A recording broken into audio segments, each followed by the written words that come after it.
And hello again, everyone. Today we turn our attention to the KVAC North as the Messalonskee Eagles host the Lawrence Bulldogs. A game, Gary Belanger, that means a lot for these Messalonskee Eagles. Absolutely. Messalonskee's coming in number 8, 2 points ahead of the number 9 team, and it's a game they desperately need.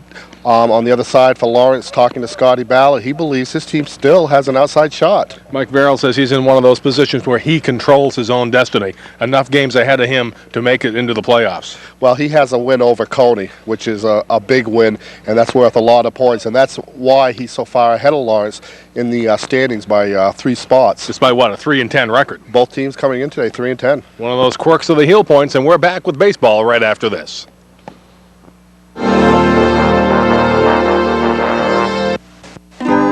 The people at Hammond Lumber Company can help you stay afloat this summer with a full line of high-quality aluminum docks and accessories from ShoreMaster. ShoreMaster docks are environmentally safe, easy to maintain, and they're guaranteed for 15 years. Hammond Lumber is the largest ShoreMaster dealer in the Northeast, offering factory direct savings and free delivery too. So when you're ready to take the plunge, talk with the people at Hammond Lumber. Go ahead, make a wish. Then have your Allstate agent outline a life insurance plan that makes it all come true. Trust your dreams to your Allstate agent, who wants to be your agent for life. See your Allstate agent soon, and ask about the Allstate Advantage discount. In Augusta, see Andy Perry on the East Side Rotary or Kim Gilly in the Capitol Shopping Center. Your agents for life. And you'll see him cleaning off home plate. We're ready for baseball. Dave Gray, the home plate umpire, and Joe Mertzel on the bases this afternoon in this KVAC matchup. We'll give you the lineups here as Mike Clark, the DH, steps up for Lawrence. We'll set them for you momentarily. They took the field a little more quickly. They're trying to get this in between what is showers this afternoon. Did I give you back your clicker, by the way, last week? Yes, you did. Did you bring it again? No, you didn't. Actually, I did, but you didn't think of it. And there's ball 2-0. Mike Clark will lead off. Travis Drake, the right fielder, bats second. Toby Langley, the third baseman, bats third. And Nick Buck in the cleanup position will be behind the plate for Lawrence. Here's the 2-0 pitch. It's a ball, so ball 3. Buck will be followed by Matt Goggin, Travis Hotham, Jacob Owens, Tim Huden, Jamie Hartsgrove, and Scott Robertson. This is our second time seeing Lawrence this year. There's a call strike. And the count goes to 3-1. Our first time seeing the Messalonskee Eagles. We'll set them for you in the field after Clark has his at-bat. They do have a freshman on the mound, and he goes full to Mike Clark. This is the first game starting this year for Ryan Willie. Freshman brought up by Mike Verrill and the Messalonskee Eagles. And there's strike 3, so he starts the game with A. Gary, set them defensively for us here. Okay, this afternoon for the Messalonskee Eagles, at first base is Matt Lenfesty. At second base, E.A. Murkowski. Shortstop, Eric Lewis. At third base, Brad Roderick. In left field, Ed Pillsbury. Center field, Ryan Baker. Right field, Sean Brooks. Behind the plate, Blair Doucette. And on the mound, freshman Ryan Willie. And Willie throwing strikes here. Got Clark, the leadoff batter, to go on K's after going full outside for ball 1. And the count goes to 1-1. Typical freshman thing you would see. Being a little nervous when you start out, throw 3 balls in a row. And since that, he's come back and find nothing but strikes. Interesting listening. We were sitting in the Messalonskee dugout, and there's a ball hit to center field. Actually, the shortstop will come out deep on it and make the putout. So the putout made by Eric Lewis. So nothing but a long pop-up for Travis Drake.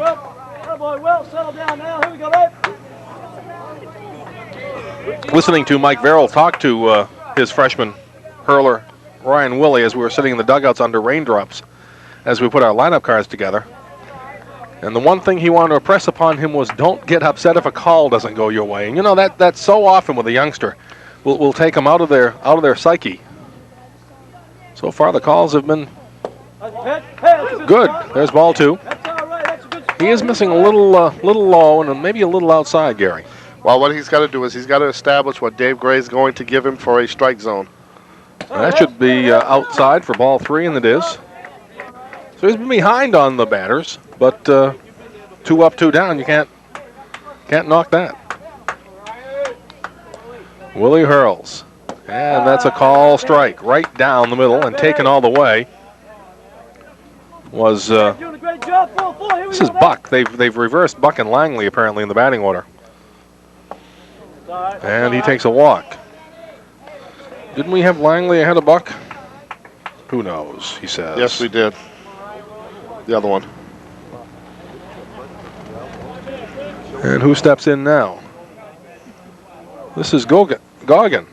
Well, maybe Langley has Runner goes had a from change. first, and Langley, or rather Buck, slides in. Yeah, we've had a change in the batting order, obviously a last-minute change. It was reported to the umpires, not to us. Ryan, don't use the slide step here, okay? Just make sure you So Buck is on second base after the base on balls. Here we go now, here we go, here we go. This is the pitcher, Matt Goggin. And he swings through for a strike. I'm right? Clark and Drake are out. I know what happened. Okay. And it's our fault. Oh, is it a DH situation? Well, if you look at if we look at our cards, and we were trying to talk and do everything 100 times, Because it was raining. and what we did is we put the second gentleman down on that yellow piece of paper. There's a ball hit to the fence, and it's going to roll all the way, coming around and being allowed. It goes under the fence, I think, doesn't it? Yeah, that's what happened. They're going to these guys think it's a home run, but that should be nothing but. Maybe Maybe it is. because of our angle, maybe it is a home Maybe run. it is. It is indeed. So Matt Goggin puts Lawrence out 2-0 here on the home run. Brings home Buck. And Lawrence leads 2-0.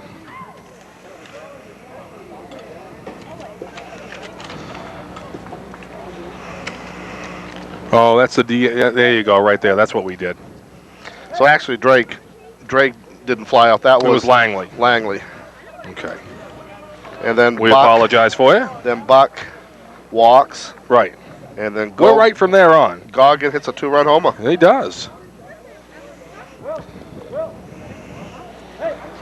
We missed the DH is what we did. Yep. Well, after getting the first 2 batters, the youngster on the mound gives up the long home run. And Lawrence takes a 2-0 lead. You know, if either one of us could have counted, we would have figured that out because we had 10 batters. Anyway, stepping up is Hotham. Hopefully it'll go uphill from here. This is the first baseman. Looks at a strike. The other thing that I listened to Mike Verrill talk to his pitcher about, he wanted to keep everything simple. Throw the strikes, let the signals be simple, and we're not going to do a whole lot of extra fancy plays. Hit to left field, coming over to make the putout is the left fielder, Ed Pillsbury. So the 2-run homer by Goggin puts Lawrence up after a half inning, 2-0. And we will take a look now at the Messalonski batting order. 1, 2, 3, 4, 5, 6, 7, 8, 9. Just double checking here. Brad Roderick, the third baseman, will lead off. E.A. Makowski, the second baseman, bats second, followed by the shortstop, Eric Lewis. And the cleanup position is Matt Lefenste, the first baseman. Cam McKay is the DH. Blair Doucette, the catcher. Brian Baker, the center fielder, followed by Ed Pillsbury, the left fielder. And Sean Chummy Brooks, the right fielder, will bat ninth. That them in the field, if you will, for the Lawrence Bulldogs, Gary. All right, this afternoon for Lawrence, they will have Travis Hotham at first base, Scotty Robertson at second, Jacob Owens at shortstop, Toby Langley over at third base. Out in the outfield from left to right and left is Tim Huden. In center field is Jamie Hotsgrove. Out in right field is Travis Drake. Behind the plate is Nick Buck, and on the mound is Matt Goggin. Goggin spotted to a 2-run lead here as he takes the mound in the bottom of the first inning. So let's recap that first inning for you here. Clark strikes out. Langley flies out deep to the shortstop. Buck takes the walk on base on balls and advances to second on an uncontested steal.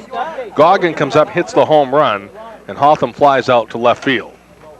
All right. Absolutely. And the advantage Lawrence has today that they didn't enjoy against Waterville last week when we did that game is that they're able to come out on top and maybe dictate the way the game is played a little differently.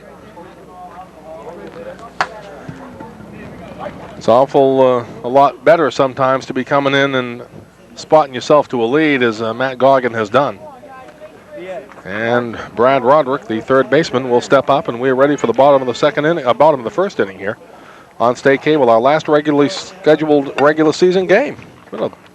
Seems like a short season, but at least it has warmed up a little bit as the season has gone on. We can enjoy the weather this afternoon, except for the possibility of some rain, which probably will occur at some point. Oh, don't be quiet now. Low and outside, ball one. Had a little bit of a shower go through, some real big drops, some real fierce lightning about, an hour before game time. Squaring off the bunt, the infield comes in. It's nothing but a ball, too. But then the sun came out. Now it's clouded up again. So it's going to be one of those off-again, on-again days. Think about where you are as you're right off the lakes. Doesn't take long for a storm to come off those lakes. The 2-0 delivery. He squares again. Pulls the first baseman. Hotham off the bag. This is all designed for Roderick. He has no intentions of bunting. He's squaring around to fake the bunt, to distract the pitcher, trying to get that first strike in there. And looks at a high ball 4. So Roderick takes the base on balls. The first one given up by Mesolonsky pitching. And E.A. Makowski, the second baseman, steps up now with a runner out ahead of him. Makowski will bat left.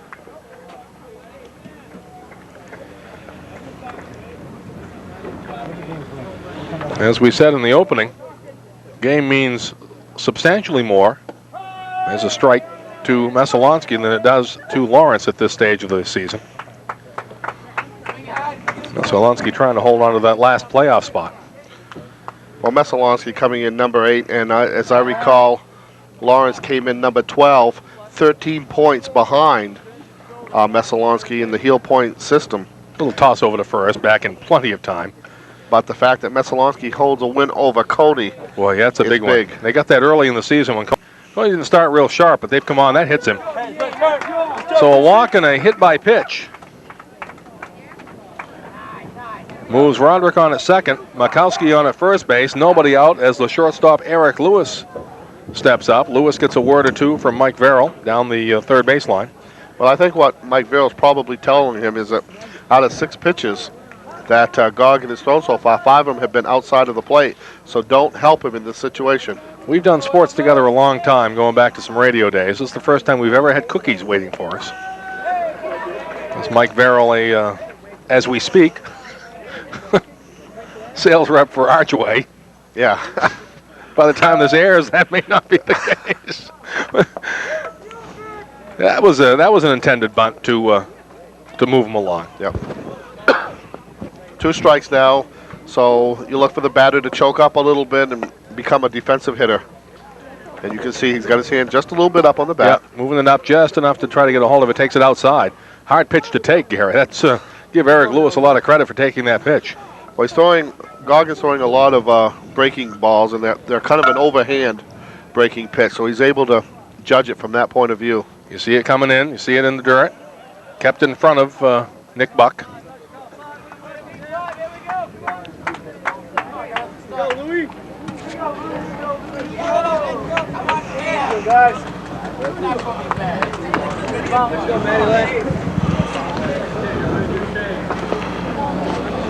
And that's fouled back over the screen into what is a rudimentary set of stands here. The nice place to watch a game from. They bring their chairs, they sit on the hill, watch the game. It has gotten appreciably darker, Gary, in the last few seconds, hasn't it?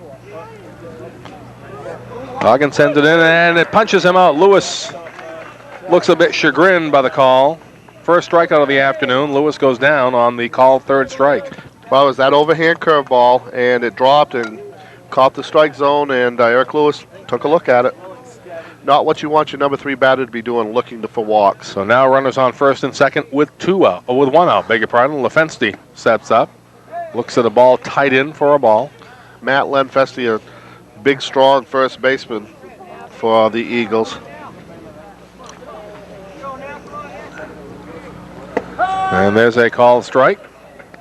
David Gray very audible with the strike call. Makowski on at first, Roderick on at second, both of them without a hit. There's another call strike right at the knees. Nice pitch by Goggin. Goggins seemed to get into good rhythm right A here. little bit of a groove right now. Let's see what he does here. Just missing. Count goes to 2-2. He had Lenfest. He froze on that curveball right there. Just missed the corner. Not a good sign. We have now distributed the baggies to the camera people. This is hit solidly to center field. And it will go over everybody and roll to the fence around third, and coming home will be Roderick. And holding on at third is Mikowski. A double for Lefenste. 1 run comes home. They wisely hold Mikowski at third, as that was fielded nicely in the outfield by Hartsgrove. That was a good play by Hartsgrove. What the ball did, it hit the fence on the fly, and it was able to come back right to the center fielder. And Hartsgrove able to throw the relay into the shortstop, holding the runner at third. Mike Verrill choosing not to try to take a chance with just 1 out. Certainly seemed like the right call right now. There's a call strike to Cam McKay, the DH. Come on, Cam. 2 runners in scoring position. Lefenste at second, Mikowski at third. Strike 2 to McKay, the DH. That last pitch, you got a good view of the overhand curveball and how it broke right over the middle of the plate. Blair Doucette on deck. Great camera and, spot. and thunder in the air. Little roller to short. They've only got 1 out. That'll be at first. If they get it, they don't. He was off the bag. The run comes home. The throw drew the first baseman Hotham off the bag. McKay on safely. Down to third is Lefenste. Home with the tying run is Mikowski, and we're at 2-2. Yep, and that play, Lawrence choosing to give up the tying run to get it out. The throw going over to the first baseman, Hotham, and he just came off the bag. I don't know if the throw was that far off or what. Blair Doucette, the catcher, steps up.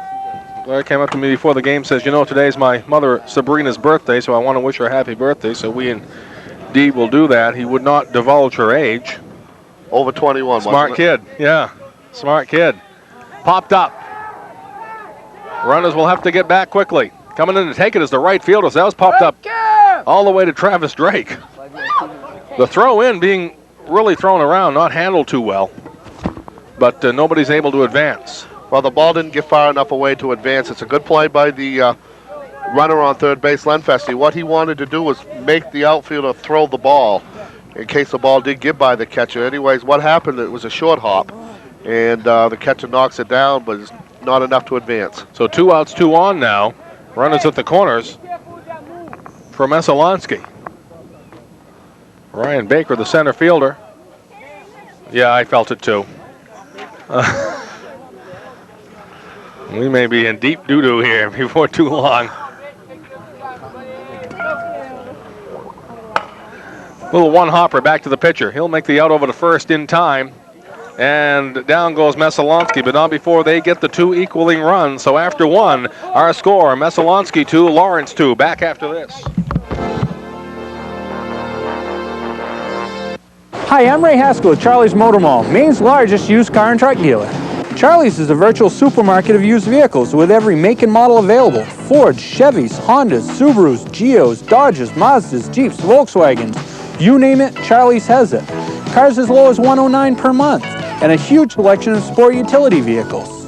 Come see why nearly 5,000 customers a year buy cars and trucks at my dealerships.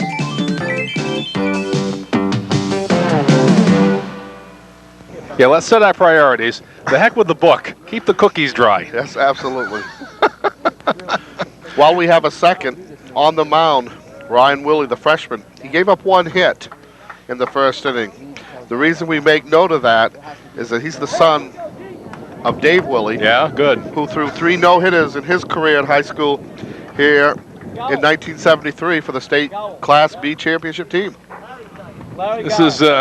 This is just where I want to be sitting during a thunderstorm with a headset on, wired up to a How do you think Dave 70,000 volt truck right on his face? Yeah.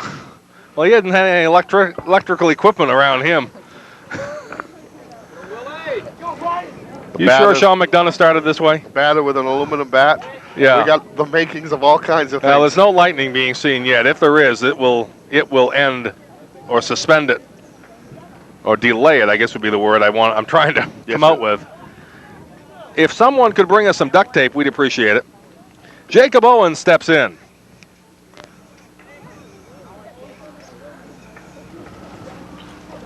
Owens against Willie, throws a strike. That's what I want to do, but there's a picture of how dark it has become here. That gives you a real good indication. Not far down in the sky, it is sunny. That's all. Down the third baseline. Around first and thinking about it, but then putting the brakes on is Owens. We'll tell you next time. The all-important lead runner getting on. You took it right out of my mouth. I was going to say that. We've seen enough games in our careers to know that indeed, when that leadoff runner gets on, don't even think about it. Our ambient mic has been seen by some of the Messalonsky fans here. Thank you very much. You can even... Up now for Lawrence. Yeah, you take it. I'm going to tape. Took the first pitch for ball 1. Second pitch comes in a little bit on the inside part of the batter's box. 2-0 on Houghton. Runner on first. That's Owens. Nobody out. Top of the second for Lawrence. You see on the top of the dugout cameraman Jimmy Walker, who always has these inevitable positions on days like today. There with no jacket. I just want to see how he's going to get down up there. Yeah, he went up on your back. In the dirt, it bounces past the catcher. It will allow the runner from first to go to second. Owens, a little late start, but didn't make a lot of difference as he goes down to second base. Hudon will step back in. So the situation now is runners on first and second with nobody out for Lawrence. Jamie Hartsgrove taking a long look down at Scotty Ballard to take the signal. Number 8 batter, possible bunting situation. Does lay down a nice one right back to the pitcher. The only play will be at first. They get the out there. Runners move along. Perfect bunt by Hartsgrove. Perfect sacrifice. Moving down to third is Owens. Over to second is Hudon. And that's going to bring up the number 9 batter, Scott Robertson, the second baseman for Lawrence. Number 9 batter. After this, they will have batted around. Owens at third. Hudon at second. Thunder in the air. Little one hopper down to the third baseman. They'll get the play at home, and he must has to put the tag on and does. Good job. Doucette had to think about it. At first, I think he thought Gary he had the force play. Then in second, after thinking about it for a second, well, what puts the happened? Tag on. What happened? The runner at third base was going on contact. There was a little soft ground ball to the third baseman. Third baseman bringing the ball had only one play, and that was to home plate. Doucette putting the tag on the runner coming in. That was Owens, so that's out number 2. Roderick Wisely was able to go home with it. Runner's going to be safe as the ball comes out of the mitt of Doucette. Runner down at second, goes to third, so runners going all over the place here on delayed steals and all kinds of stuff going on. Well, what we had was a double steal. We had runners on first and third. The runner on first, Houghton, tries to steal second. He's successful in stealing second. And on the throw, the shortstop's throw back to the catcher was a little bit late, allowing the runner to score. Get your mechanics down, Ryan. Get your mechanics down, buddy. That'll bring us around to the top of the order again as Mike Clark steps in. So a run home for Lawrence. They retake the lead here, top of the second. And Mike Clark was a strikeout victim his first time up in the first inning. The only K on the afternoon for Ryan Woolley thus far. Not a bad outing for the freshman. Early yet to make that assessment, but so far so good. He's showing a lot of poise out there. Taking our tape away freshman. from us again. Hey, Will. Don't overthrow here. Make him swing fast. One of the strikes last time, babe. That's a nice job. And a strike. What do we got? A lot of encouragement coming from the dugout. Mike Vero to his pitcher. All your fast. Get in your head and go. Make it move. Here we go, baby. Runner on at third, 1 run in the inning. This is fouled back to the stop. Able to maintain the 1-2 count. Doucette wants to have a word with his pitcher. Willie comes out. Well, with 2 outs with 2 runners in scoring position, you want to make sure that you're both on the same page. I should say 1 runner. I was going to say, the gentleman scored a minute ago. I'm with you. But with a runner at third and 2 out, you want to make sure you're on the same page. You don't want a mistake in a wild pitch here. So the signals have been straightened out. The pitch. Outside for a ball. So Clark goes on with a base on balls to first base. And now runners at the corners, first and third. Third base is Hudon. First is Clark, and that'll bring up Toby Langley, the third baseman. Flied out to deep to the shortstop. Yeah. And it leads us into the same situation we had a couple batters ago with runners on the corners and 2 outs. If the runner on first goes, the catcher has to decide, do I go for him, give him second, take a chance of the run scoring? With 2 outs, he might want to do that, but it's going to be a moot point as this is dropped into left field. 1 run will score. Around second and stopping there is Clark, so an RBI single by Langley. And Lawrence gets 2 in the second so far, make it a 4-2 ball game. And Langley 1 for 2 now in the afternoon. Nick Buck will step up now with runners at first and second. Clark's on at second base, moving over on the single. Coming home was Hudon. Willie struggling a little here in the second. Throws a strike. The throw down the third in time, and they got him. Nice play by Doucette.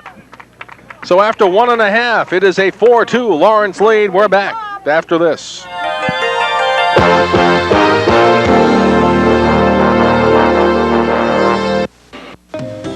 When you enter Gardner Federal Credit Union, we're glad to see you. For more than 43 years, we've made courteous and professional service a standard by which we do business, offering a full range of financial services with competitive rates and the latest technology to provide fast, convenient service. Whether you're opening a new account or simply doing family business, at Gardner Federal Credit Union, we're here to serve you with a smile. Gardner Federal Credit Union, a partnership of financial services, makes us different by design. Helmets on, and now our mouth guards. Why mouth guards? You should always wear a mouth guard while playing sports, whether you're playing baseball, basketball, skateboarding, football, or riding your bicycle. Mouth guards protect your teeth and your smile, and mouth guards are cool. Cool! And we move to the bottom of the second inning. 4-2 Lawrence with the lead. Baker, Pillsbury, and Sean Chummy Brooks due up. I hope Mike Farrell, when he told us that, wasn't making fun. Well, we both know Mike well enough and long enough and we to can know blame that him. You never know what he's going to tell you. That's right. So, anyway. So we start at the bottom of the second, just like we started at the bottom of the first, with Mesolonsky down by 2. And it's Pillsbury to lead off. You're right. Pillsbury, Brooks, and Roderick. Pillsbury, the left fielder, number 8 batter for Mesolonsky. And a nice fastball thrown in by Goggin. I hate to be the bearer of bad news, but it's going to be raining within 5 minutes. Thank you very much. There's a ball. Count goes to 1-1. I've got my poncho with me. I'm all set. Where is it? Up in my car? In my pocket. Oh. I am prepared. I got one of them from Disney World last year. I know. We wore during football season. Mine's home. 1-2. Goggins count on Pillsbury.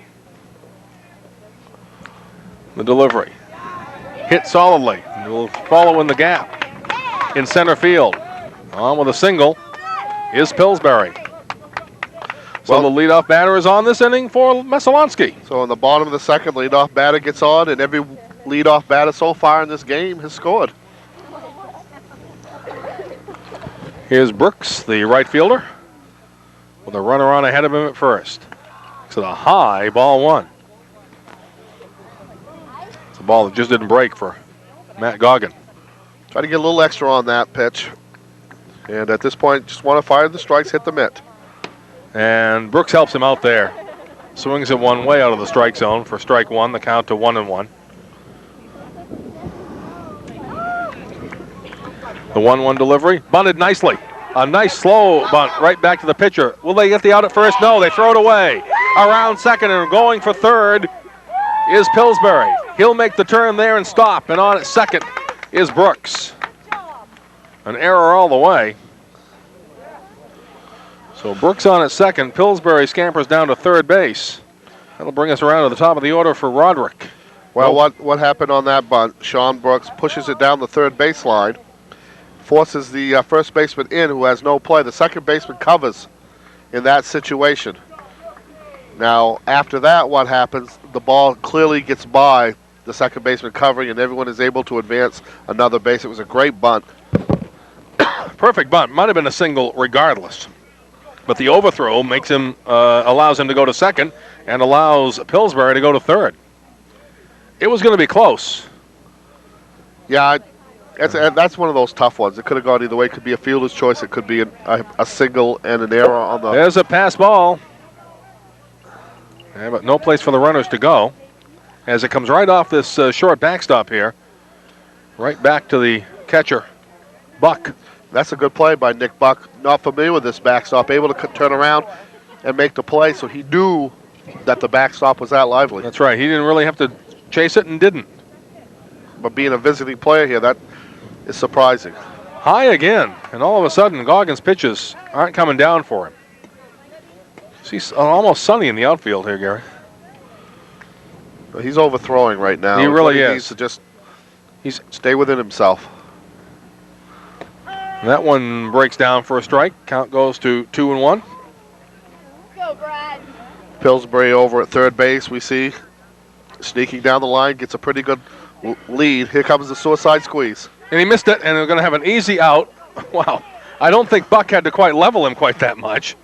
Or maybe a little bit of Pillsbury going down on it, too. Well, what happened in that play? And what happened on Dave that Gray play? has it all under control. Absolutely. Yep. Dave Gray, a veteran official. He knows. We've seen him in basketball, Yep. and, this was a situation that probably is a little blown out of proportion. Buck went over to tag him and maybe tagged him a little harder than he should have, but not a big problem. Yeah. Pillsbury also might have taken a little bit of a fall. And Roderick did what he could to try to come down with that ball, but that was way out of the strike zone. Well, the suicide squeeze, that was so far out. Right. Roderick did everything he could do to make contact. He couldn't. Uh-oh. You see what I saw? There's strike three. Foul tipped into the mitt. Doesn't matter. Roderick's down, so quickly 2 outs and 1 on. But Mike Farrell trying to make stuff happen with that suicide squeeze. You got to like that, Gary. Well, when you're 3-10, you've had... And in 8th place. And in 8th place, you have to take some chances. You can't afford to lose a game that you really feel you could win, and this is one of those games for Mike. Here's Mikowski. Fouls it back to the stop. This is a fairly short backstop here, and there hasn't been anything go over it yet. Well, one so far. Most of them get caught up in the backstop here. Unlike many of the other places where we go where they just zing them out of there right and left.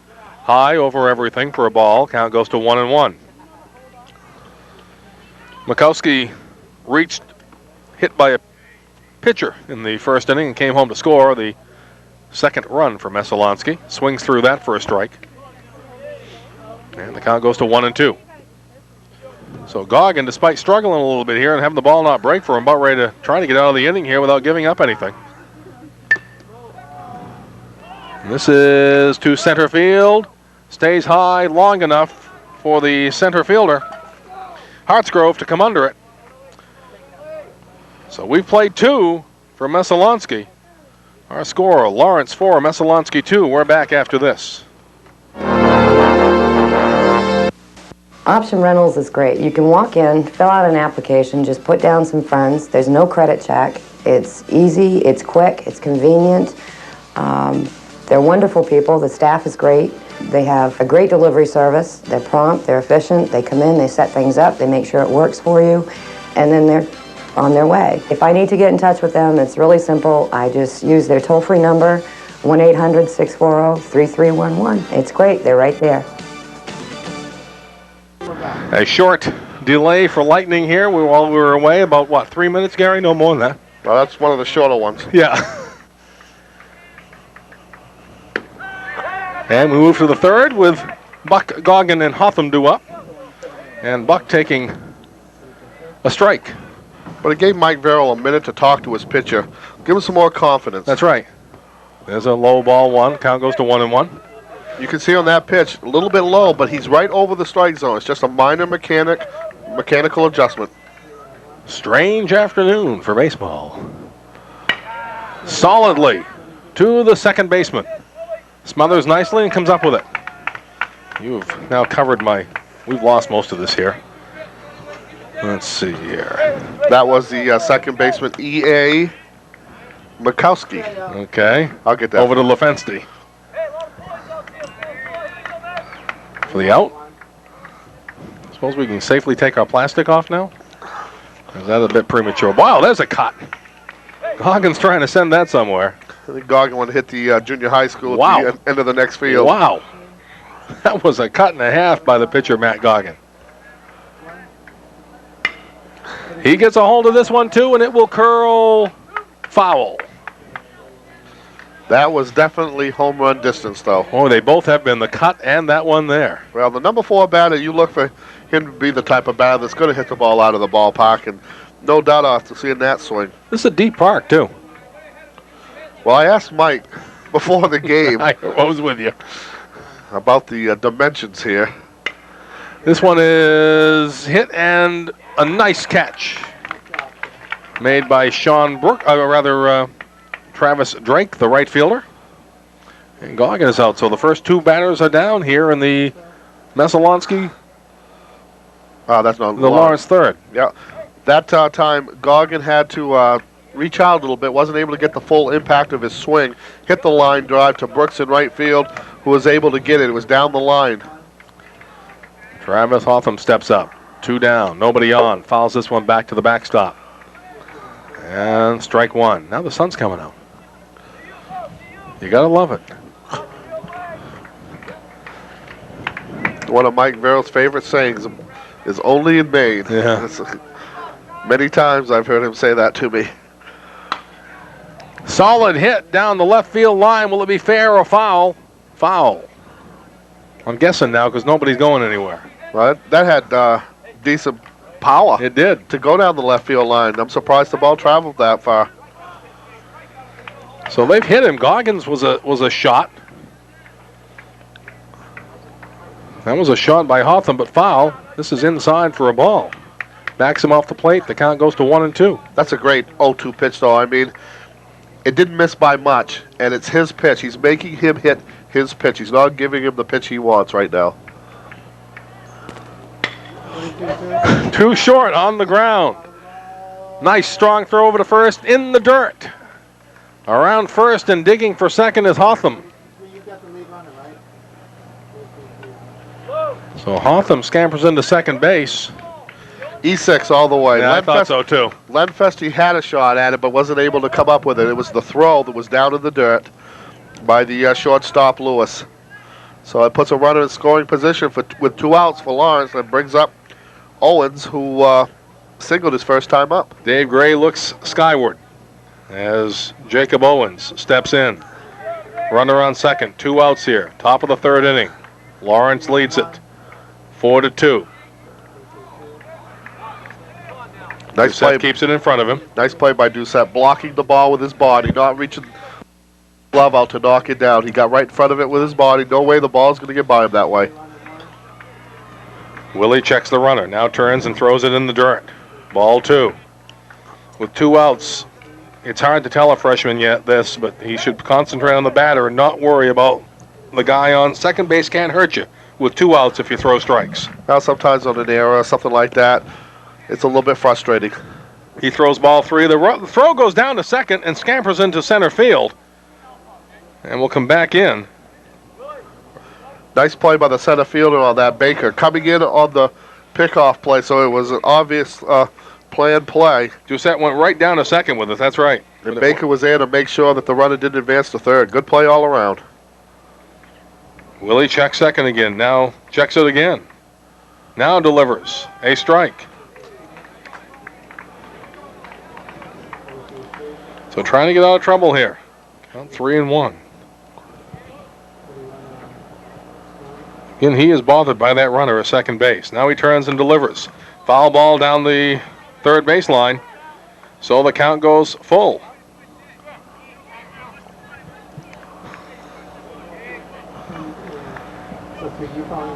Two outs, full count, runner on second. Runner will be breaking probably. He does a little bit. Willie hits it. Foul ball. Just foul down the left field line. Nice piece of hitting, though, by Owens. Fighting off the pitch, becoming a defensive swinger. See Jeff Mertzel checking the ball out in the outfield. Oh, I thought that might have been his father, Joe. Oh, you're right. It is. Why did I say that? I don't know where that came from. Well, it's because the last time you saw him, he was eating pizza with you. That's right. That's Strike three. Owens out on strikes. So Willie gets out of a little bit of a jam. The first two go out, then he gives up the error, allows the runner to second. So the extra's doing okay. He's down 4-2 here as we move to the bottom of the third inning. And that'll be Eric Lewis, Matt Ledfesty, and Cam McKay up for the Messalonski Eagles, who find themselves on the short end, 4-2 right now here in the bottom of the third. David Gray going down the first baseline to chat with Joe Mertzel. They point up in the sky. Both of them probably have turned into meteorologists here this afternoon looking for lightning. I mean, they'll play during the rain. That's not a problem. But in high school athletics, as we saw during a soccer game at, look at the two of them, as we saw during a soccer game at Winslow last fall, lightning suspends you real fast, especially with the metal bats. At metal bats, cleats. Cleats. Well, I don't know. They allowed metal cleats? Yep. Yeah, they are. Yeah, they are. That's right. Not to mention us sitting here. With the gear on, that's right.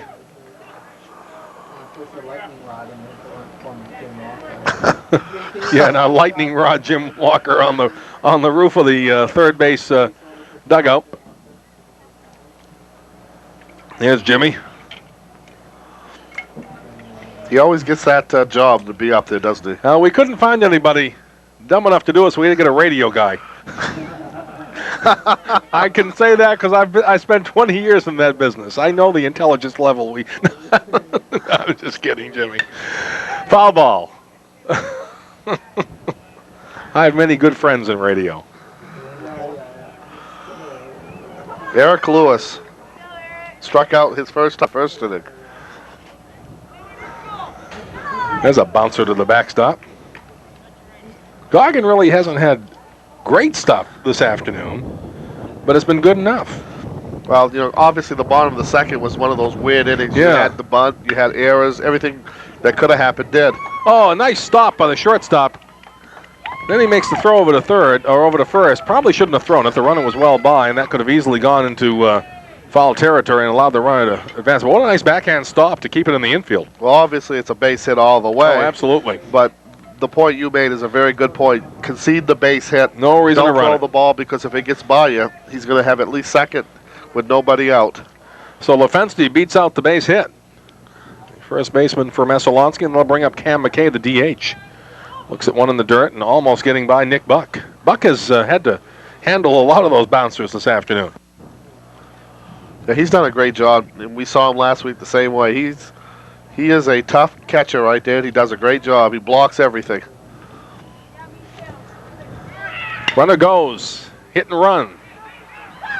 First baseman couldn't find it. Now he does. It ran right up on Hotham. He lost it momentarily, and then he was able to regroup it and get the out at first base. But going down to second is Lefensky on the hit and run. Nicely executed. And Messalonski doing some things like that, the squeeze bunt and stuff like that they're doing here. Well, there's one thing you can say about Mike Verrill. He's not boring. I mean, he pulls everything out of the hat. Every trick of the book, he knows them all. That's going to bring up Cam McKay. Yeah, I think I was ahead of myself here. Yeah, Ledfesty was the one that grounded out for the first baseman. Yeah. McKay up. He reached on an error the first time up. So Lewis is on at second base. With one out, scoring position. We've got ourselves in rain gear this afternoon and trying to keep everything covered.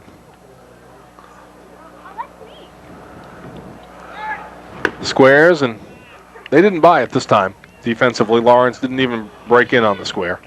Yeah, a lot of times what they do is they slide their hands up on the bat just to distract the pitcher a little bit and change his concentration. McKay looks at a high one. That's ball 4. Very quickly. So the base on balls. At first base is McKay. At second base is Lewis. 1 out. Blair Doucette, the catcher, steps up. Doucette, his first time up in the first inning, flied out to the right fielder.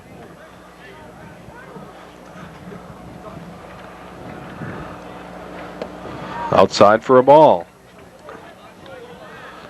You get a good look right there of Doucette up to bat. You can see the pitch before, he was choked up a little bit on the bat, which gives you a good indication, and he is right now, that what he's looking to do is slap a single. He's not looking for a power hitter.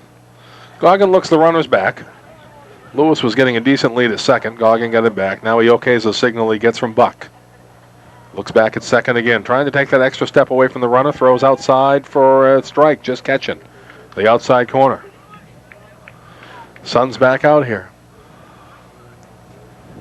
Wind is picked up again. Hit on the ground, too short, through the hole. Around third and digging for home is Lewis. They put the brakes on and hold him up there, but now you got 2 runners at third base. And Lawrence doesn't know what to do with the ball. Now they throw it down to second, to the shortstop. They're going to get this guy in the rundown, and he's out. Somebody didn't get the brakes put on time. Well, what happened? It was Cam McKay. What happened? Eric Lewis on the base hit rounded third and fell down. So he intended to try to score on the That's play. what I thought he was going to do. But when he fell down, he decided to go back to third. Well, Cam McKay hustled all the way into third, and when he slid into third, was astounded to find another base runner there. And through all that, Doucette stays at first. Now Doucette down to second. The throw down there in time. He's out for the third out of the inning. So the inning ends on a real strange turn of events for Messalonsky. And what could be a great scoring opportunity goes by. Through 3, it is 4-2 Lawrence. We're back after this.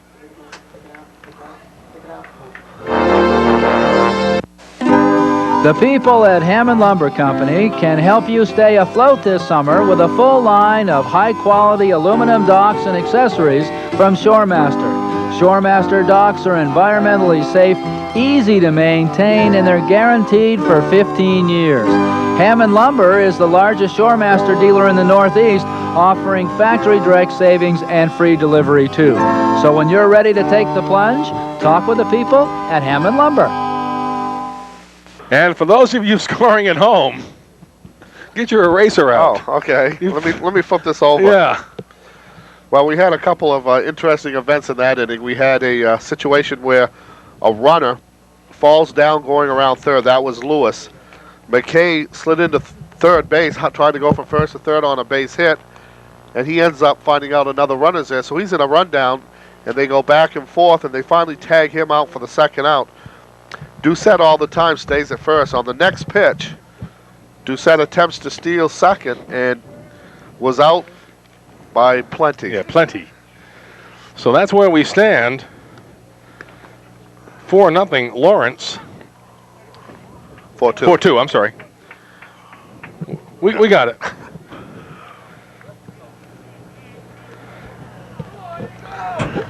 And realistically, probably they should have a couple more. Well, they've squandered some scoring opportunities. They've let some opportunities go by the board here. Ryan Willie back to the mound. The freshman starts his 4th inning. Little roller down third base line. Foul for a strike. Hewden in the second inning walked and scored one of the runs, the third run of the afternoon for Lawrence. Hewden, Hartsgrove, and Robertson do up the 7, 8, 9 batters. Outside for a ball. Count goes to 1-1. Well, one thing, the games that we've had for you here on State Cable have been interesting games to watch. They have. The 1-1 delivery. Swung through for strike 2. David Gray steps on, now finds it. You'd almost have to say in this game that both pitchers are living on the edge. Well, they sure are. I mean, Goggin really hasn't had his best stuff. Willie's been in and out of jams as the afternoon's gone on. But he showed a lot of maturity for a freshman. Sure he has. He's hung in there. Fouled back. Count stays at 1-2. And again, Willie stays ahead of the batter. What he wants to do on a 1-2 pitch, he's got one more chance to make him hit his pitch. Nothing good. Looking for the high strike right here. And he throws it in, and little soft roller to third, backhanded, strong throw over to first, in time. Roderick to Lefenste. And Huden is eliminated. Nice play. He was fooled a little bit on that pitch, and he hit a real easy ground ball to the third baseman, Roderick, who's able to make the fire to Lenfesty, and they get him out by a running half step. Neither pitcher has had a 1-2-3 inning this afternoon as we move into the fourth here. There haven't been any easy innings for either team. Well, last inning, Lawrence did go down somewhat quietly. They had just Hotham who got on and reached on the error, and he should have been a 1-2-3 inning there. Should have been. But it wasn't. So, you know, Willie seems to be settling a little bit, getting the jitters out of the way. Just as you say that, nice catch. Looked like it was going to go in the gap, but Sean Brooks comes over to make the stab. Good play. That was a line drive to right field, and Brooks was able to come in. He hadn't played perfectly. I'll bring up Scott Robertson. Dave Willie, as Gary told you earlier, has some shoes to fill. Dad was through 3 new hitters for that 1973 state championship team here. One would suspect he would have grown up to be a pitcher, huh, Gary? Might say it was in the genes. Yeah. Tall, lanky kid. As for a freshman. What's impressed me the most about him is his poise. He's gotten behind a couple times, and he stayed right there. A stab on the shortstop again. He keeps it to the infield. The throw to first, this time in time. Lewis, the defensive play of the game so far. And a 1-2-3 inning for Lawrence. And after 3.5, it is a 4-2 Lawrence lead. Now, a play like that can very often spark a team up as you look at Mesalonsky huddling up here after that inning. Well, in the last 2 innings, Willie has done a real good job pitching. The only man that's got on has been Ono Era. So he's doing the job right now. Now what he's looking for is some support from the bats to break this thing open and get the big hit when they need it, which is what Mesalonsky has not been able to do. They've tried to execute some plays, some hit and runs, some double steals. They have not had success right now. What they need to do is get the big hit when they need it. So Ryan Baker, who was at the plate when Doucette was thrown out stealing, will lead off the 4th inning for Mesalonsky. Pillsbury and Brooks will follow him. So the 7-8-9 batter is trying to get something going here against Matt Goggin, who's got the 4-2 lead for Lawrence.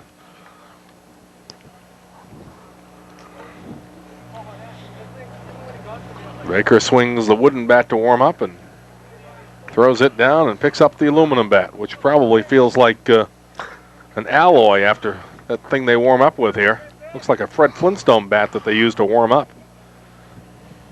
I think that was a 27-incher. No. My son uses a 27-incher. That's about a. That's what 37 is what I meant to say. Yeah, that's a hugie. You probably don't know it, but I know the story behind the bat. That's the bat that Mike Vera used when he was in high school. Is that right? That was it. He never got a hit with it, but he used it.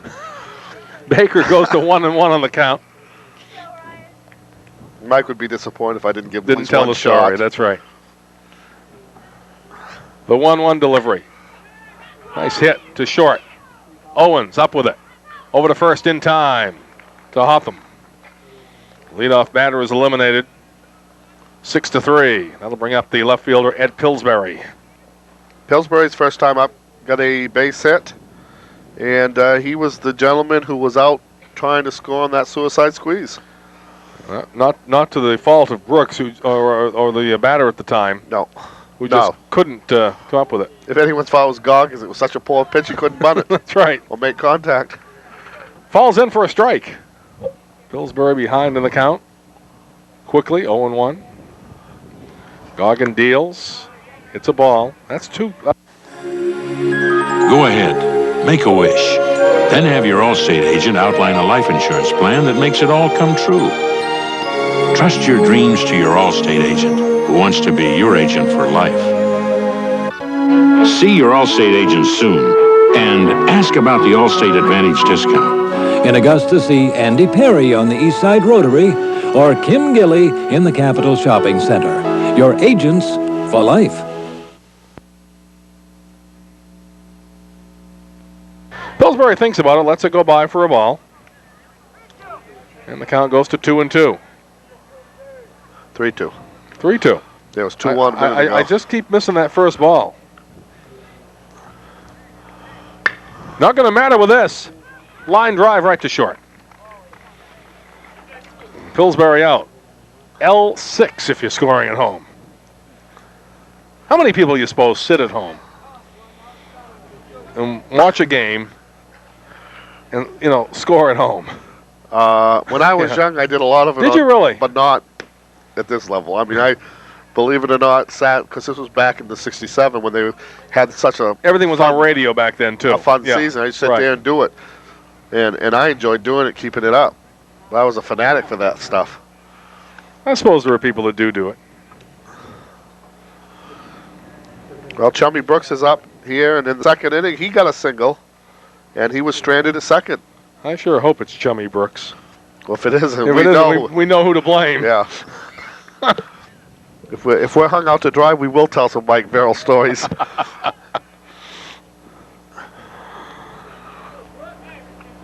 So Goggin trying to have his first 1-2-3 inning of the afternoon. Doesn't get it. Going to walk Brooks on 4 pitches. 1, 2, 3, 4, and Brooks goes down to first with 2 outs. That'll bring us around to the top of the order. Brad Roderick will step up. Now, Roderick so far today has walked and scored and struck out the second. Throw over to first in plenty of time. Being a left-handed pitcher, though, Goggin has an advantage. He does. He's going to keep the runner a step closer than he normally would, and that's going to be an advantage to Buck if Brooks decides to go. You mentioned the walk to Roderick. That's 3 walks on the afternoon that Goggin has given up. The last base on balls here to Brooks. And here's a pitch. Count goes to 1-1.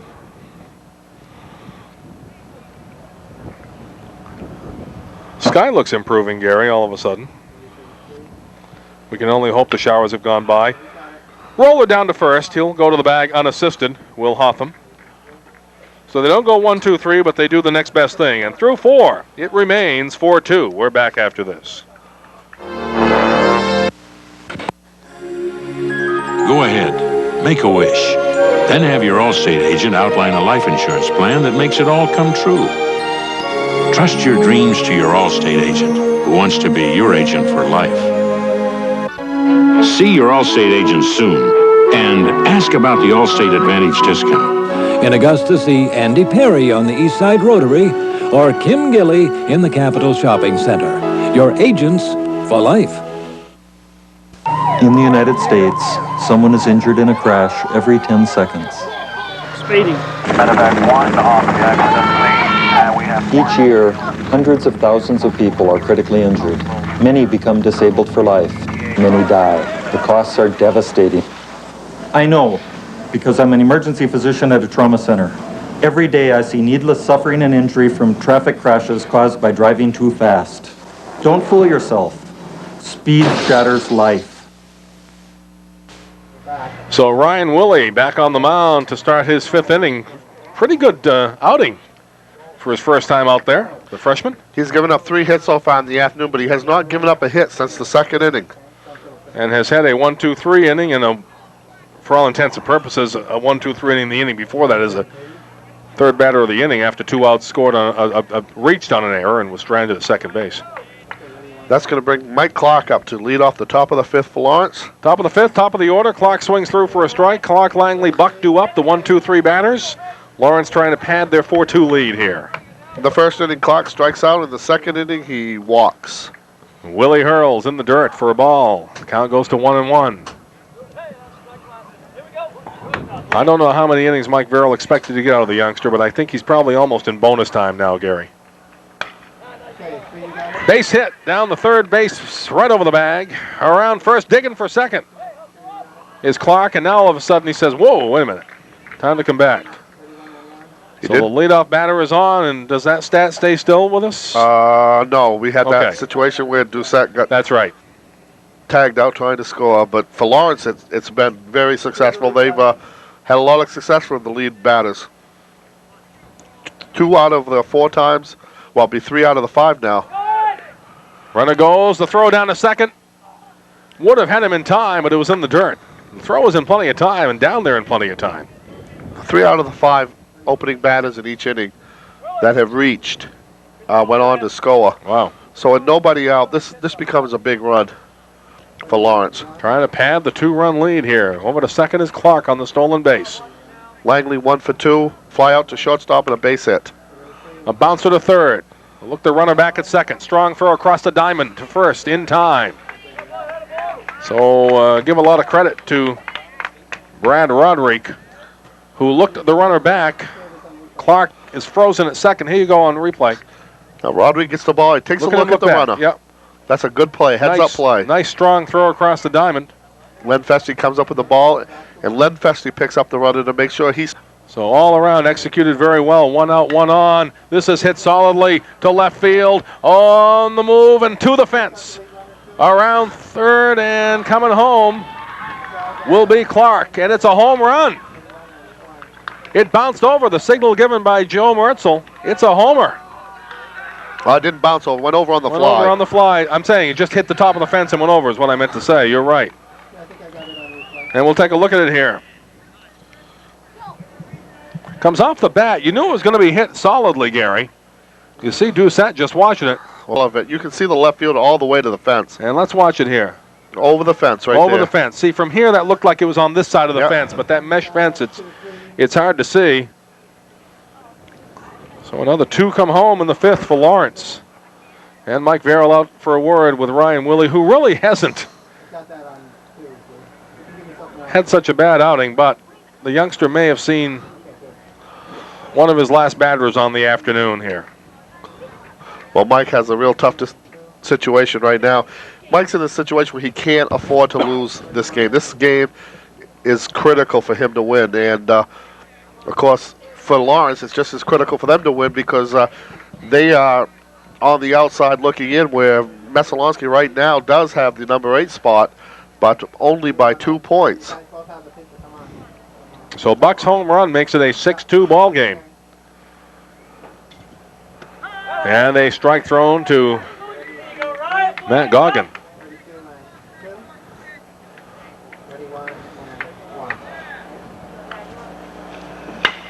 Solidly hit. Left field. Over the left fielder, Pillsbury's reach. Around first. Chugging for second is Goggin. Goggin in with a stand-up double. And they're starting to rack on Willie here. Well, that's the second extra base hit of the inning. And the second time Goggin is taking him deep. He took him for a home run in the first. And that was a double.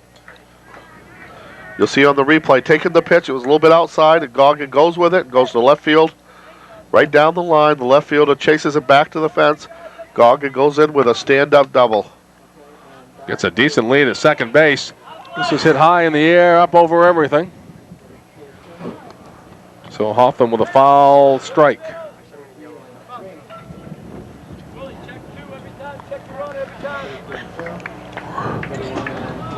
Willie checks over his shoulder at the runner at second. Goggin now delivers. A hopper to the second baseman. They'll get the easy out of first and give up third base to Goggin. That'll make 2 outs, and that'll bring up Owens, who singled in the second inning and struck out in the third inning. But it's a good point you made. They've hit Willie a little bit harder this inning, and you know, who knows how much he has left. Looking at him, you wouldn't think he was a freshman out there, the tall, lanky kid, but he is. This is his first start. He's 0-0 coming in. Mike Verrill having a lot of confidence in him to put him into this situation. Absolutely. Base hit. And the 7th run will come home for the Bulldogs, and on at first is Owens. So a 2-out base hit brings home the third run of the inning. And that'll bring up Tim Huden, who has walked and scored and grounded out to third. Willie delivers. Little roller. One hopper to third. Throw down to first. Dug out by LaFeste, but not before 3 runs come home. And after 4.5, it is 7-2, Lawrence. We move to the bottom of inning number 5 here on State Cable. And we look at E.A. Makowski, Lewis, and LaFeste due up for Messalonsky, and they've got they got to start doing something. They got to start doing it right about now, Gary. A couple here and a couple there if they're going to get back into it. Well, it was interesting last week when we did the Waterville game. They just couldn't hit Garth Smith, the Waterville pitcher, and Lawrence was Waterville was in control of that game right from the outset. Today they've been able to jump out, get a lead, make some things happen, and it shows you the things you can do when you play with a lead. That's right.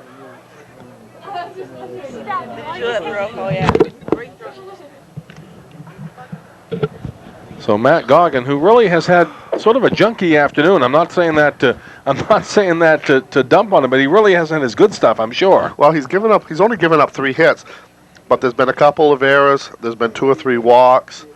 There's been some unusual plays. Balls back to the backstop a couple of times, so he really hasn't had a sharp afternoon, I guess I should say, but certainly has a 7-2 lead. But don't forget the other thing that we talked about last week.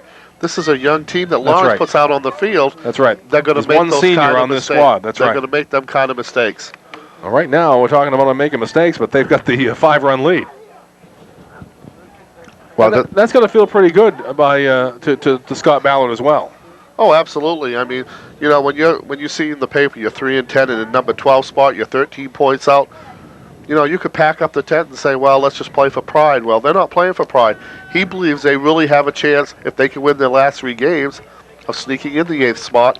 Well, the team's playing that way. This will help them here because as Messalonsky, if they stay on to win, Messalonsky riding on that Coney wins coattail, if you will, the one. This would translate to some points for Lawrence as well. Oh, we have a few minutes if you want to explain the heel point system to anybody. Start. Conrad Lewis isn't here today. I've never seen anybody can explain it as well as he can. Fouled back. Well, I know a basketball coach and an umpire, same person by the name of Win Millett, who... Oh, Win knows it very well, too, yes. He tried to explain it to me one night. Yeah. I like the win and loss system. I got lost when the slide rule was brought out. 2-2 the count. For the Eagles, Makowski walked and scored in the first inning, flied out to center in the second. If someone in this computer day and age, the count goes to full, 3-2, could come out with a software program so you could do your own heel points, they could make a bundle. Just in Central Lane, I think, so people could figure it out. The trouble is you have to know who everybody's playing. There's a base on balls. So that sometimes is the difficult part. So the leadoff batter is on for Messalonsky. And I think, if I'm correct, that's second walk for Lewis. That is, the Makowski. That's right. First walk for Makowski. Lewis comes up now, who does have a base on balls and a strikeout.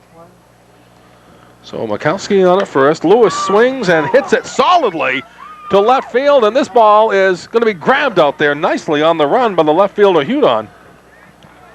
That's a solidly hit as a Messalonsky hit has been this afternoon. Well, I think the left fielder, Tim Hudon, was all the way to the fence to catch that ball. That ball was well tagged, and I thought at first that it might have a chance. Here's the replay. You watch the left fielder. He's going along the fence. See that? Just a step or so right in front of it. Nice grab by him. And all the time, Makowski was around to second, had to come back and tag up, and he stays at first. Well, in that situation, that's the play you have to do. Oh, absolutely. He thought that ball was going to fall in. He could have scored on that, maybe. There's a strike. That's going to bring up Matt Lenfesty, who on the afternoon has walked.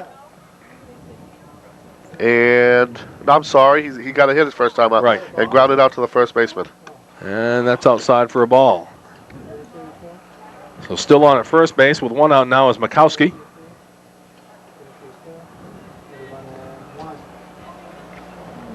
Goggin checks Mikowski. Sends the pitch in for a ball. Count goes to 2-1.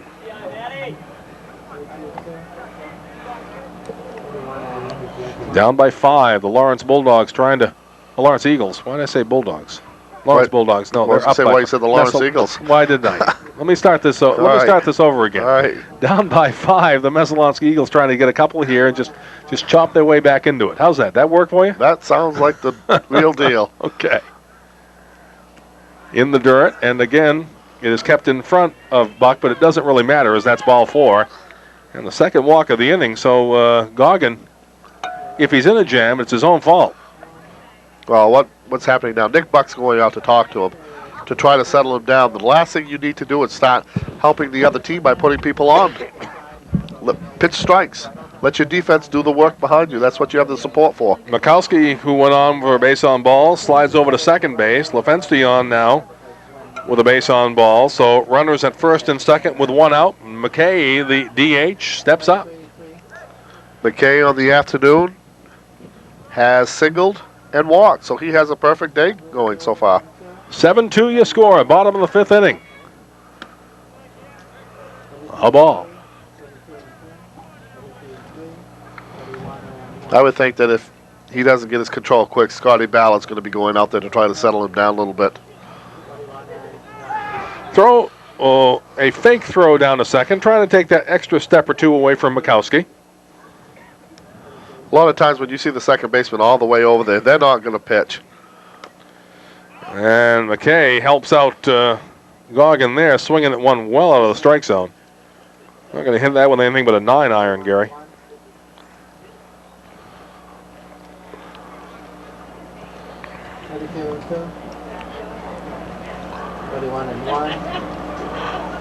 Goggin checks the runners, glances over the shoulder. Turns and delivers high, doesn't break down for him. If he's had a problem, it's been that pitch this afternoon staying high up on him. One of the first signs when you're getting tired is that curveball doesn't break. It loses its break and it stays out of the strike zone. So that's kind of a signal. Fouled back to the backstop.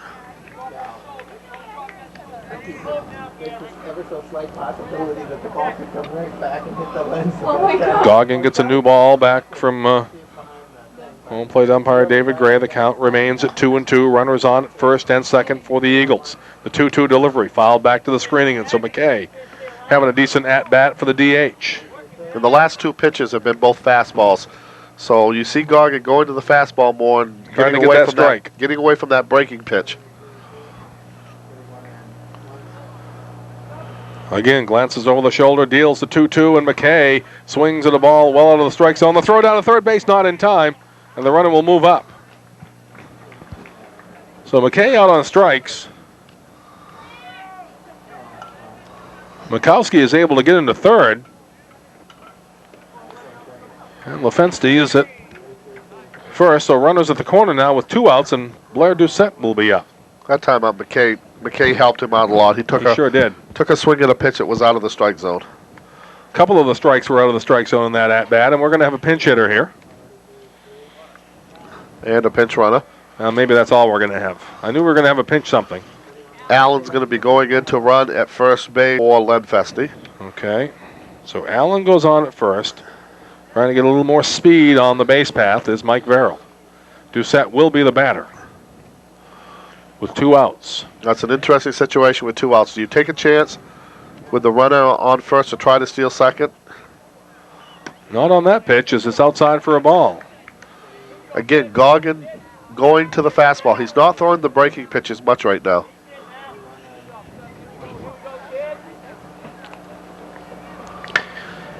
Little roller to third. Booted out there, and everybody's going to be safe. Ball goes into center field off the boot. Runner on to third. The throw in there is not in time.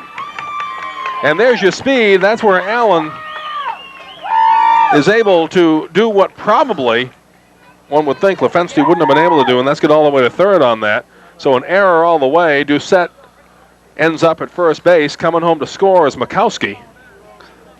Allen ends up on third. Good hustle play by Allen. Absolutely. The ball gets by the third baseman, and Allen keeps on chugging. The play's right in front of him, so he knows what he has. 7-3, your score now. Lawrence with the lead. Baker pops it up, out of play. On the afternoon, Baker has Grounded out to the pitcher and grounded out to the shortstop. So a little two-out magic for Mesalonsky here. Let's see what the pinch runner Allen can do at third now. He's on at third. On at first is Doucette on the error. And Baker steps in. And that ball just doesn't break. 1-1. Again, it stays up there. It's not breaking down into the strike zone. Pinch hitter on deck for Mesalonsky. If Baker can do something.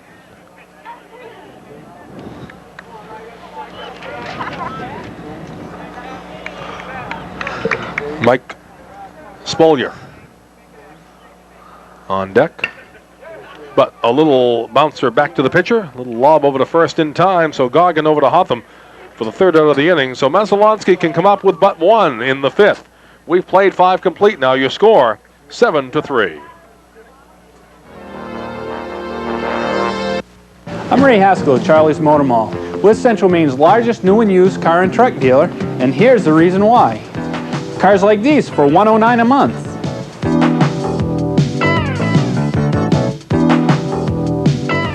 Cars like these for $139 a month.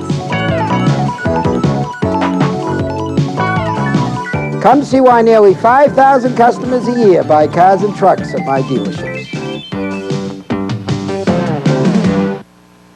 Hi, I'm Chris Rowell.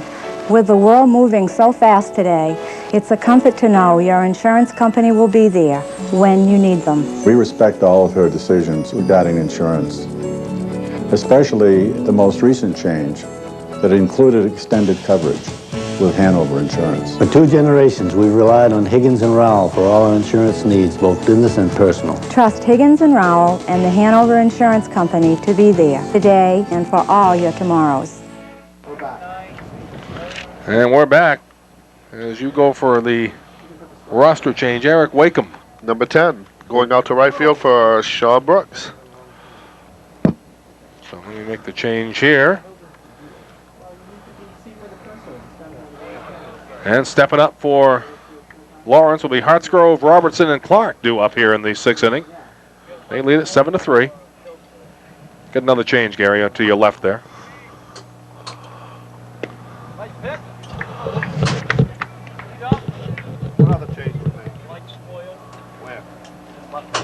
Made a change in left. Spoiler was on in the batter's box, has gone to left field. There's a strike, but remaining on the mound is the freshman. Mesalonsky wants a 1-2-3 inning here. So those are the 2 changes in the outfield, Gary. Oh, a little help there by Hartsgrove. So Spoyer is on at left, and Wenkus is on in right. Defensive changes by Mike Verrill and the Mesalonsky Eagles here as we get late in the game. Roll it to short. Comes up on him a little bit, and he makes a strong throw to first, not in time, beating it out. Was Hartsgrove, and I think that's because it rode up on him a little bit, Gary. It took a step or 2 away from the shortstop, Lewis. Plus, it wasn't hit that hard. No, it's a slow roller. He should have probably charged the play rather than wait for the ball and let the ball play him. It was good hustle, though, by Hartsgrove, who went in sliding head first to beat it out with the infield single. So give him a base hit. That's right. Give him a base hit. Robertson steps up. Leadoff batter on again here in the 6th for Mesalonsky. That has boded well for them this afternoon. This one's popped up in the infield. Coming under it is Doucette. Makes the putout. And has the presence of mind to look the runner back at first. So foul to the catcher is Robertson for the first out of the inning. That'll bring up Clark, the DH. Well, in that situation, Scotty Ballard chooses to go for the hit rather than the bunt to advance him. He's got a 4-run lead. Throw over to first, back in plenty of time. That's exactly correct. I mean, he's got a 4-run lead. He can dictate what he wants to do. He's in the driver's seat. He's not in a situation where he's desperate. Mike Clark steps in. Still to receive a pitch from Willie. Here it is. Swings through. The runner goes. Nice strong throw down to second. And sliding past the tag is the Speedies, Jamie Hartsgrove. He's quick out there. He's quick, but Doucette behind the plate had to double punt when he threw the ball down. Clark swung through for a strike to really bothered Doucette as well. So give Clark a lot of credit there as well. Inside, Doucette comes up with it because they know the speed that Hartsgrove has on the base path.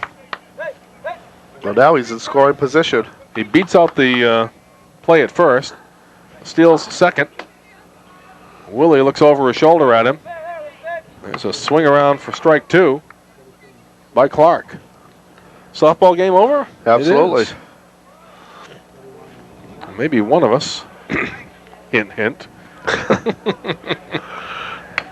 foul back, out of play.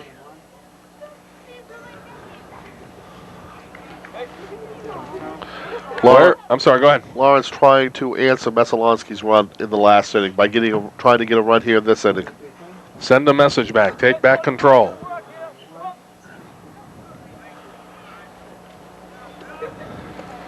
In the dirt. Well, when you have a 7-3 score, which is what you have right now, that 5th run lead, but that run making it 8-3, there's no way that they could tie the game on one pitch. And no pitch. Time was called.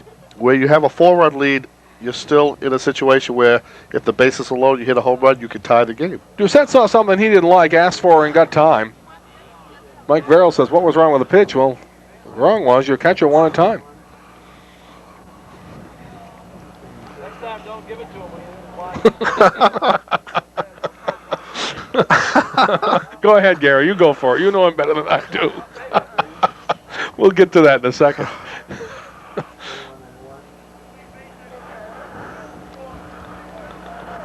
Willie looks over the shoulder at the runner at second. Looks again. Delivers. There's strike 3. So he gets it eventually anyway, so now we can tell the story. Well, Mike didn't want David Gray to give him. Says next time, don't give him time out. Give him time. If he throws the ball, let it go. I'm not sure he realized it was his catcher that called time. He wasn't initially. He knows it now. Here's Langley. Langley 1 for 3 on the afternoon. Willie checks second, throws in a call strike. Nice pitch. Right at the knees.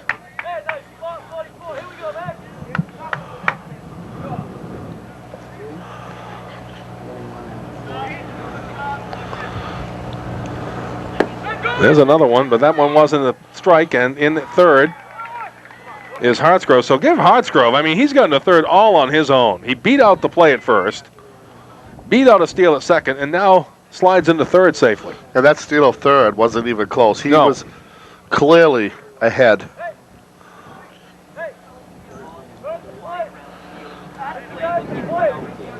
Mike Verrill wants anything on the infield thrown to the plate. Well, there's 2 outs. That's where he wants the out. Strikes are good too. Now with 2 outs, I think we misunderstood his signal. I think he's telling him to be careful on any passed ball. Oh, okay, I see. Because in that situation, you're going to get him out of first. Doesn't make any difference. That's right. Fouled back. So ahead on the count now is Willie. I wonder how many innings he really thought he would get out of him. Willie ready to throw. And there's strike 3. And that is the third out of the inning. Not sure anybody knew it, but it is indeed. And they shut him down in the 6th. And that's a big shutdown for Mesalonsky defensively, Gary. As you see, you score 7-3. Here's the way it's happened: 2 in the first, 2 in the second for Lawrence, 3 in that big 5th inning. 2 in the first for Mesalonsky and 1 in the 5th. And that's where you stand right now, 7-3. How's your hits total there? I'll put you on the spot here. Well, I am unofficially 6 hits for Mesalonsky. And I have unofficially 8 hits for Lawrence. But that's just a quick gander. Quick glance, and we'll recap it for you at the end of the game, as we always do here on State Cable.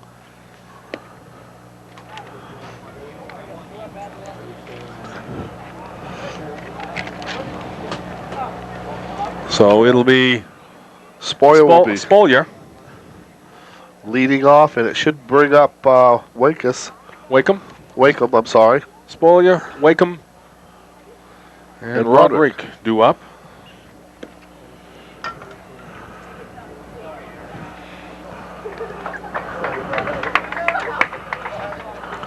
As Messalonsky down 7-3. Not sure if we've had some more changes or not here. Well, we have. Defensive changes for Lawrence, and we'll pick them up for you. I've got to find them. Okay, I'll let you do that. You'll need this. Move things along.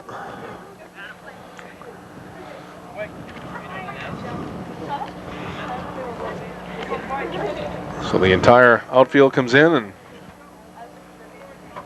gives some.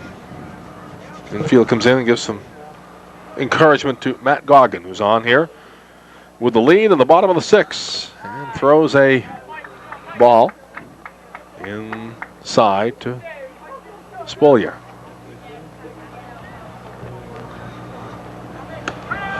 I don't call strike. I don't see any changes. Okay, we'll have to pick them up. They might have been coming over to get the Messalonsky change. Okay.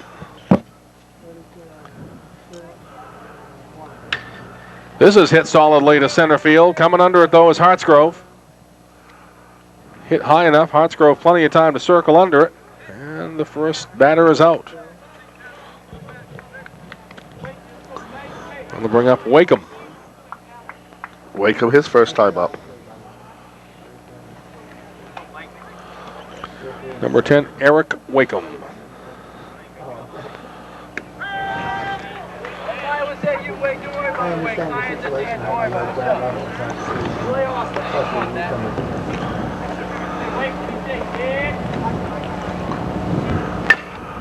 A little slow roller. Bring the first baseman off the bag. He boots it over to cover as the pitcher, Goggin, and they do get the out.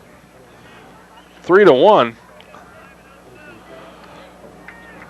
During preseason, what happens is the pitchers practice day in and day out, running over to cover first. Cover that bag. On any ground balls on that side, and those are the results of what happens when you do it. So 2 up, 2 out here in the Messalonsky 6th, around to the top of the order, and Roderick due up.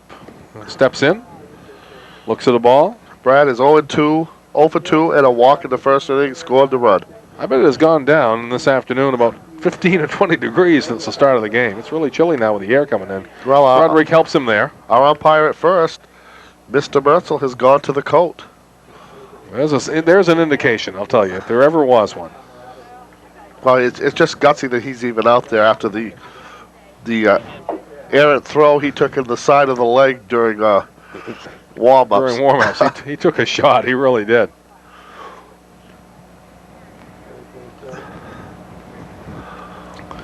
So Lawrence trying to pick up a win and maybe play the spoiler route here.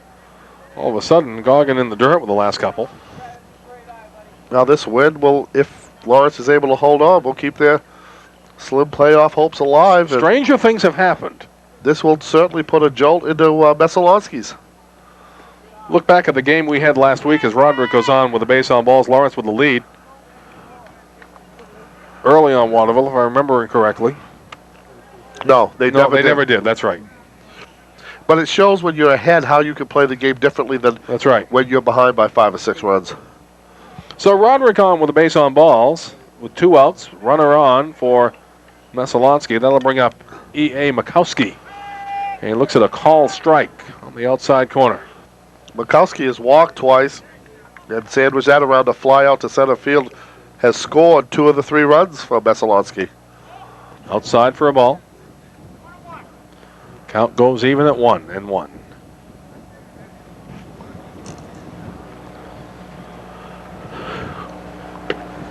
Makowski swings through for strike 2.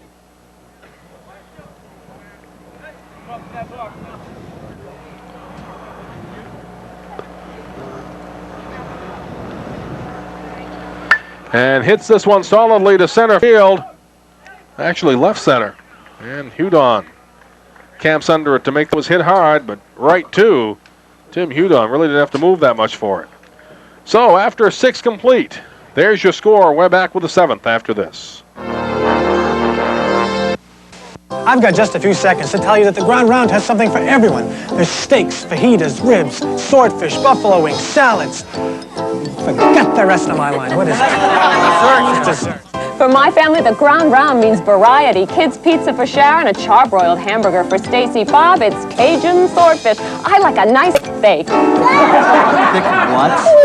did I say? For all your favorites, stop by the Ground Round on Civic Center Drive in Augusta.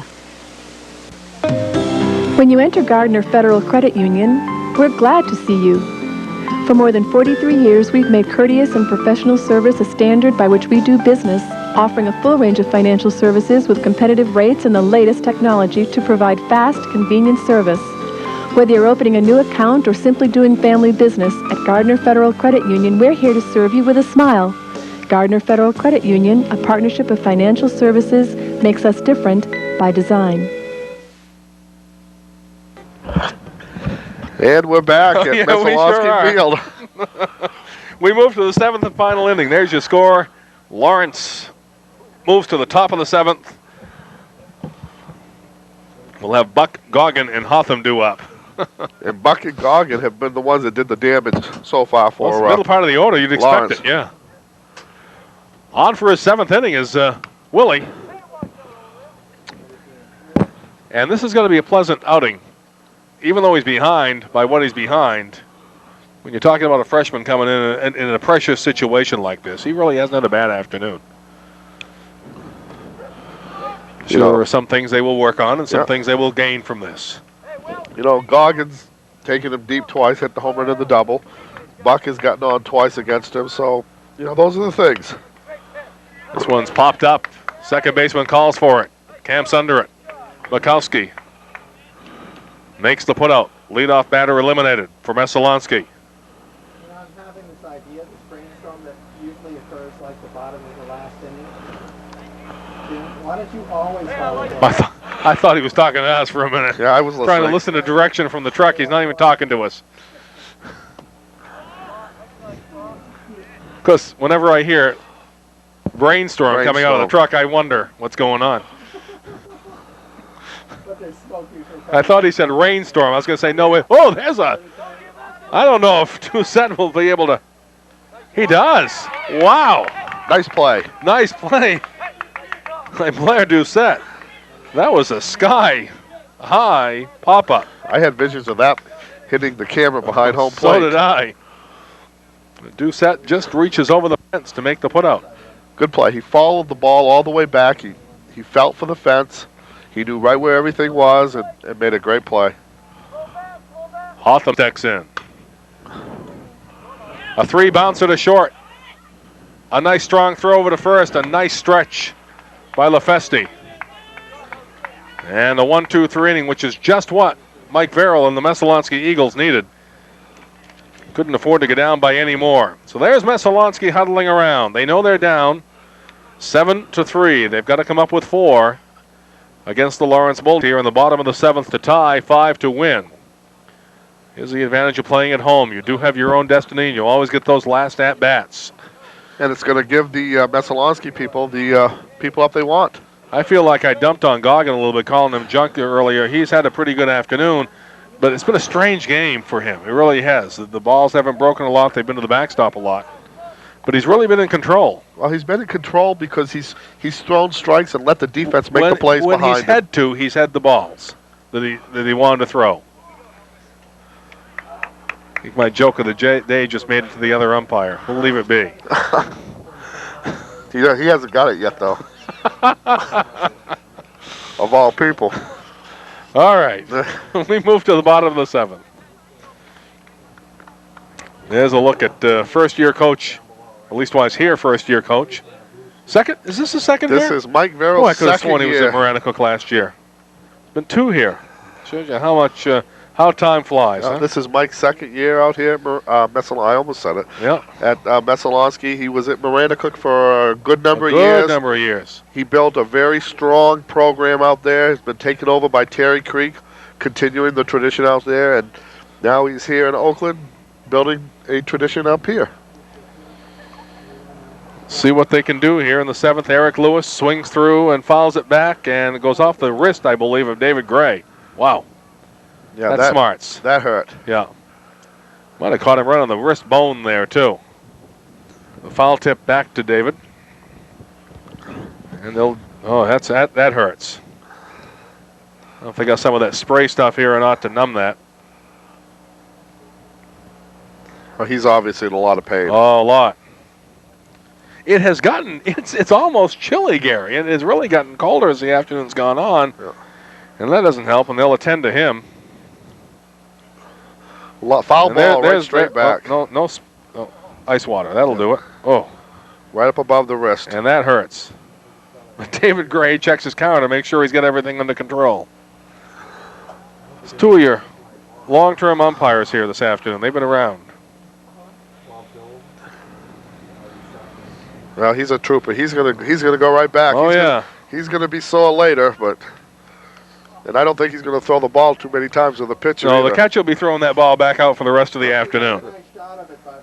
Let's take a look at it again here. You'll see it foul tip off the bat here, right? Watch his arm right there. Yeah. Direct. Oh, it goes off the wrist and careens off. Wow. Things people do to get some TV exposure.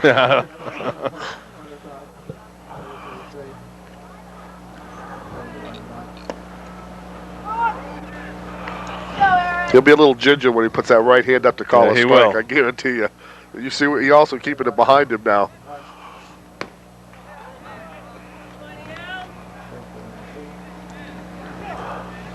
Counts 1-2. But as did players have the luxury of having substitutions. Officials do not. Lewis swings through for strike 3. So the leadoff batter is gone. And that's going to bring up Lenfesty, who is 1 for 3? 2 for 3. 2 for 3. With a walk. Yes. Need 1 for 2 and a walk. 1 for 2 and a walk. We'll get it right. We'll get it. 5th game, we finally get it right here yet.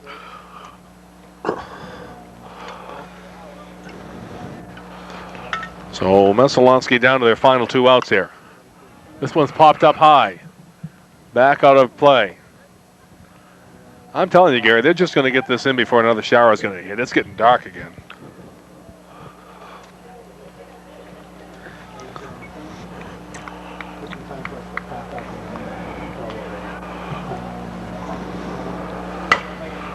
Hit solidly into foul territory. They may have a play, they may not, and they will not. Couldn't tell the way Langley of third was going after it. Well, you never know which way the wind may blow that ball. That That's ball right. was probably 20 feet out of play, but a little bit of wind could bring it back in some situations. So a long strike for Matt Lefenste.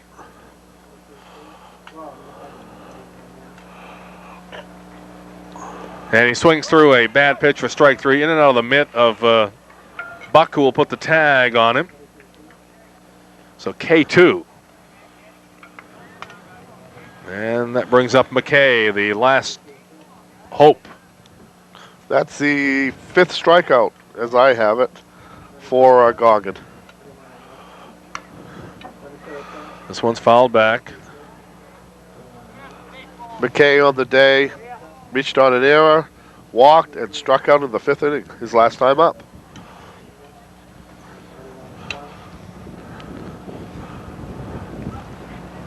And Goggin, when he's had to this afternoon, has come through for these Lawrence Bulldogs. And this is a big win for them. A team that's trying to build. In the dirt for a ball. David Gray rubs that right wrist again. That's still hurting. You know it is. Well, after it swells up in about 2 hours, it's going to be hurting even more. It sure is. So both Gray and Mertzel take shots here this afternoon. Where's Chris Civitelli when you need him? That's right.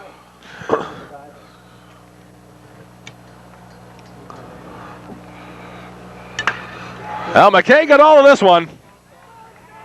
And this one is touch 'em all. Out of here. Touch 'em all. That was long gone and hard to find. You could tell by the crack of the bat. Messalonsky with the McKay homer closes it to 7-4. going to see much of it once it gets beyond the bat, but We'll take a look at it. It goes so fast we don't even keep up with it here. Let's take a look at it come off the bat. You could tell. Well, he got all of that one. He got all of it. That'll bring up, more raindrops and Doucette.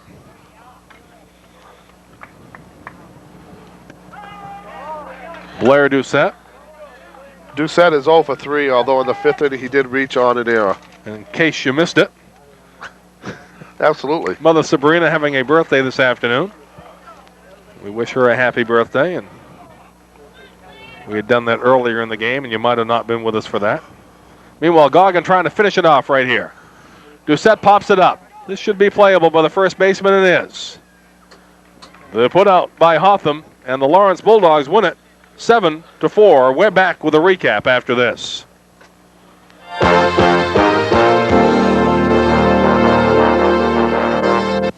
Option Rentals is great. You can walk in, fill out an application, just put down some funds. There's no credit check. It's easy, it's quick, it's convenient. I found options easier for me for the fact that there was no down payment on any of my product. I could walk in and say, this is what I'd like to have, and they bring it to me. I can basically pay either weekly, bi-weekly, monthly, whatever suits my budget, and in time I will own everything that I'm renting if I choose to. They've got a wonderful...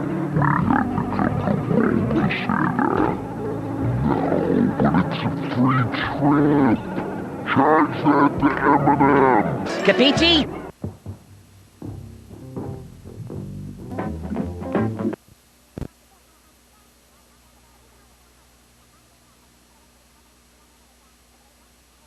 Final again, 7.